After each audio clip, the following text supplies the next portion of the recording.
Hello friends, এক্সেলে আমরা পিভটের কাজটা সবাই করে থাকি কম বেশি। পিভট একটি এক্সেল শিট থেকে আমরা নর্মালি একটি ডাটাবেস থাকলে সেই ডাটাবেস থেকে বা একটি এক্সেল শিট থেকে আমরা ইজিলি পিভট টেবিলটা করে থাকি। এখন এক্সেল শিটে যদি মাল্টিপল এক্সেল শিট হয়, আমার কাছে বেশ কয়েকটি ডাটাবেস থাকে, আলাদা আলাদা শিটে থাকে, আলাদা আলাদা ফাইলে থাকে। সো এই মাল্টিপল শিট থেকে আমরা কীভাবে কম্বাইন্ডলি একটি পিভট টেবিল বা একটি রিপোর্ট জেনারেট করতে পারি, আজকে দেখবো এটা। সো আমাদের কাছে কিছু ডেটা আছে: প্রোডাক্ট, সেলস, কাস্টমার, টেরিটরি।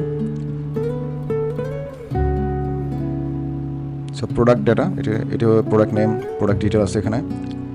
সেলের মধ্যে sales data, so sales data বলতে সেলস, প্রফিট এই জাতীয় ডেটা আছে আমাদের এখানে।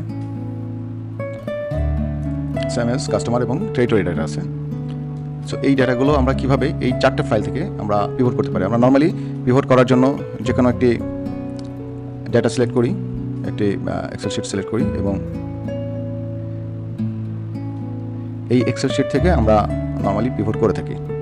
সো ইনসার্ট থেকে আমরা পিভট টেবিল একটি জেনারেট করতে পারি ইজিলি। এখানে ডিটেল আছে, সো এখান থেকে আমরা সেলস অ্যামাউন্ট নিতে পারি, বাট এখানে কোনো কাস্টমার আইডি নেই বা প্রোডাক্ট ডিটেল নেই, রিজন নেই। সো রিজনগুলো আমার আলাদা ফাইল আছে। সো এইগুলো আমরা কীভাবে কম্বাইনলি একটি এক্সেল শিটের মধ্যে নিয়ে এসে আমরা একটি পিভট করতে পারি, এটা শিখব। সো প্রথমত আমরা আমাদের ডেটা মেনু বারে যাব। ডেটা মেনু বার থেকে get data from Excel workbook. Okay, Excel workbook, আমার এক্সেল ফাইলটা কোথায় আছে? আমি আমার এক্সেল ফাইল যেখানে আছে সেখানে যাব। ওকে, সো প্রথমত প্রোডাক্টটা সিলেক্ট করব। পাওয়ার কিউরি এডিটরে চলে আসবে, নেভিগেটর চলে আসছে। নেভিগেটরে আমরা এই প্রোডাক্টটা সিলেক্ট করবো। আমাদের একটা ভিউ দেখাচ্ছে প্রোডাক্টের। ডেটাবেজে কোনো কাজ করতে চাইলে আমরা ট্রান্সফর্ম ডেটা করতে পারি, তাহলে পাওয়ার কিউরি এডিটরে চলে যাবে এবং ওখান থেকে আমরা কোনো কারেকশন থাকলে বা কোনো এডিট করার দরকার হলে আমরা এই ট্রান্সফর্ম ডেটার মাধ্যমে এটা এডিট করতে পারবো। আই থিঙ্ক ডেটাবেসটা ঠিক আছে, সো আমরা এডিট করবো না এবং এটি আমাদের এক্সেল শিটে নিবেও না। আমরা কি করব, লোড এবং লোড টু, আমরা লোড টু করবো। লোড টু করে এখানে একটি জাস্ট ক্রিয়েট কানেকশন করব, একটি কানেকশন ক্রিয়েট করবে মেইন এক্সেল ফাইল থেকে। সো অ্যান্ড অবশ্যই add this data to the data model, এই টিকমার্কটা দিয়ে দিতে হবে, দেন ওকে করব। সো কিউরিজ অ্যান্ড কানেকশনসে আমাদের এই প্রোডাক্ট শিটটা চলে আসছে। সেম এজ আমরা sales,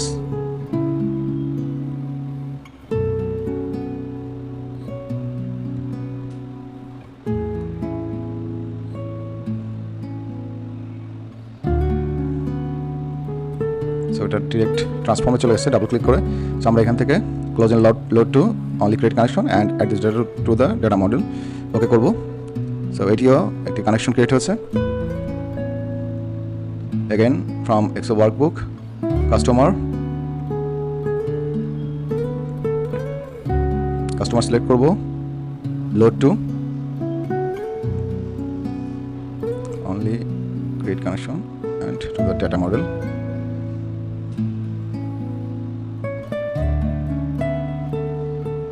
Again the last file, territory. So territory and again load to. ওকে, আমাদের চারটি এক্সেল শিট পেয়ে গেছি আমরা, এখানে চলে আসছে। সো এখানে কোনো কানেকশন ক্রিয়েট করা নেই।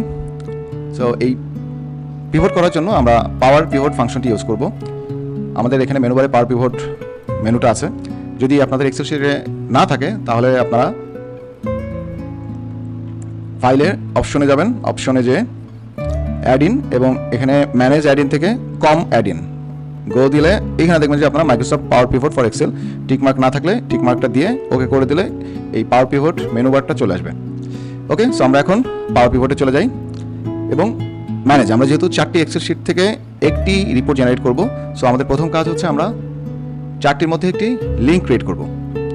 সো আমরা ম্যানেজে চলে গেলাম, ডায়াগ্রাম ভিউ। ওকে, আমাদের চারটি এখানে ফাইল দেখা যাচ্ছে এবং চারটি ফাইলের হেডারগুলো দেখতে পাচ্ছি আমরা। সো এখানে প্রোডাক্ট কি, এখানে প্রোডাক্ট কি আছে, আমরা প্রোডাক্ট কি টান দিয়ে এখানে প্রোডাক্ট কির সাথে মার্জ করে দিলাম।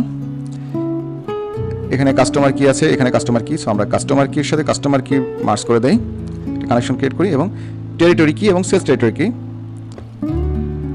এই টেরিটরি কি এর সাথে এই টেরিটরি কি এর একটি কানেকশন ক্রিয়েট করি আমরা।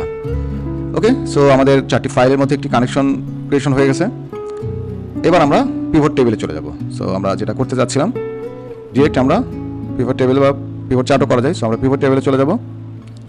নিউ ওয়ার্কশিট, আমরা যেহেতু এখানে একটি কভার পেজ আছে, আমরা নিউ ওয়ার্কশিটে যাই। পিভট টেবিল চলে আসে। পিভট টেবিলটা বোঝার জন্য ফিল্ড সিলেকশন এরিয়া সেকশন স্ট্যাকড আমরা এইভাবে না রেখে এটাকে আমরা সাইড বাই সাইড করে দিয়েছি, যেন আমাদের এই শিটগুলো আমরা লেফট সাইডে দেখতে পারি। সো এটা করলে আপনাদের এটা রিপোর্ট জেনারেট করতে সুবিধা হবে, হেডারগুলো ইজিলি দেখা যাবে।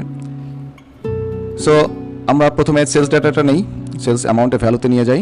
এখানে সেলস অ্যামাউন্ট দেখতে পাচ্ছি। ওকে, সেলস ডাটা থেকে সেলস অ্যামাউন্টটা নিলাম। টেরিটরি থেকে আমরা কান্ট্রি নিতে পারি, কলামে রোতে কান্ট্রি, এবং প্রোডাক্ট ডিটেল যদি আমরা নিতে চাই তাহলে প্রোডাক্টের ক্যাটাগরিটা আমরা কান্ট্রির সাথে নিতে পারি। সো অস্ট্রেলিয়া, কানাডা এবং এটার সাথে আমরা প্রোডাক্ট ডিটেলটা পেয়ে গেছি ক্যাটাগরি। এবং আমরা এখানে দেখতে পাচ্ছি যে যে শিটগুলো থেকে আমরা এখানে হেডারগুলো নিয়েছি সেই শিটগুলো বোল্ড আকারে দেখাচ্ছে, এবং কাস্টমার থেকে আমরা কোনো হেডার এখনো পিক করি নাই, দ্যাটস ওয়াই কাস্টমারটা বোল্ড দেখাচ্ছে না, নর্মাল দেখাচ্ছে। সো কাস্টমার থেকে আমরা নিতে পারি ম্যারিটাল স্ট্যাটাস অর জেন্ডার। ওকে, জেন্ডারটা আমরা যদি কলামে নেই তাহলে ফিমেল অ্যান্ড মেল। এবং রিপোর্টের কারণে এখানে যেহেতু রো লেভেল আছে, আমরা ডিজাইন মেনু বারে যাব, পিভট টেবিলের ডিজাইনে যেয়ে আমরা শো ইন টেবুলার ফর্মে চলে যাব। সো আমরা এখানে দেখতে পাচ্ছি country, category, gender, female and male. So আমরা এখন দেখেন কাস্টমারটাও বোল্ড হয়ে গেছে। সো আমরা 4টা শিট থেকে 4 ধরনের হেডার নিয়ে আমরা সুন্দর করে একটি রিপোর্ট জেনারেট করলাম।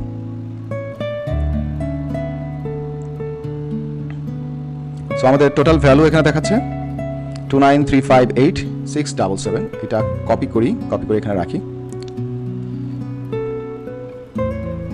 ওকে, মজার ব্যাপার, এখন আমি সেলস ডেটাতে যদি কোনো একটা চেঞ্জ করি, ওকে, সেলস ডেটাটা ওপেন করি। সো সেলস অ্যামাউন্ট, এখানে সেম সেলস অ্যামাউন্টটা দেখাচ্ছে। সো এখানে 1234.56।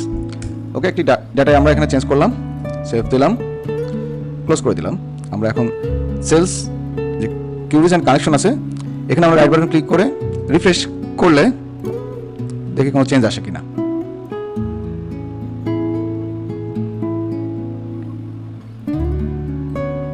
সো আপনারা দেখতে পাচ্ছেন যে আমি মাস্টার ফাইলে একটি ভ্যালু চেঞ্জ করেছি। সো ভ্যালু চেঞ্জ করার জন্য আমার আগে ভ্যালুটা ছিল, রেজাল্ট ছিল 29358,677।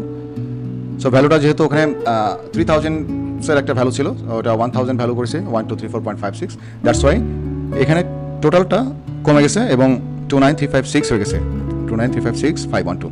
সো আমরা ক্রিয়েট কানেকশন করলে এই সুবিধাটা পাবো যে আমরা মাস্টার ডাটাবেজে যদি কোনো চেঞ্জ করি, যে কোনো ভ্যালু বা কোনো পোর্শন যদি চেঞ্জ করি, এই চেঞ্জটা আমাদের এই যে কানেকশন ক্রিয়েট করা থাকবে, যে পাওয়ার পিভট আমরা পিভটটা তৈরি করব, এই পিভটে তার ইম্প্যাক্টটা ইজিলি চলে আসবে।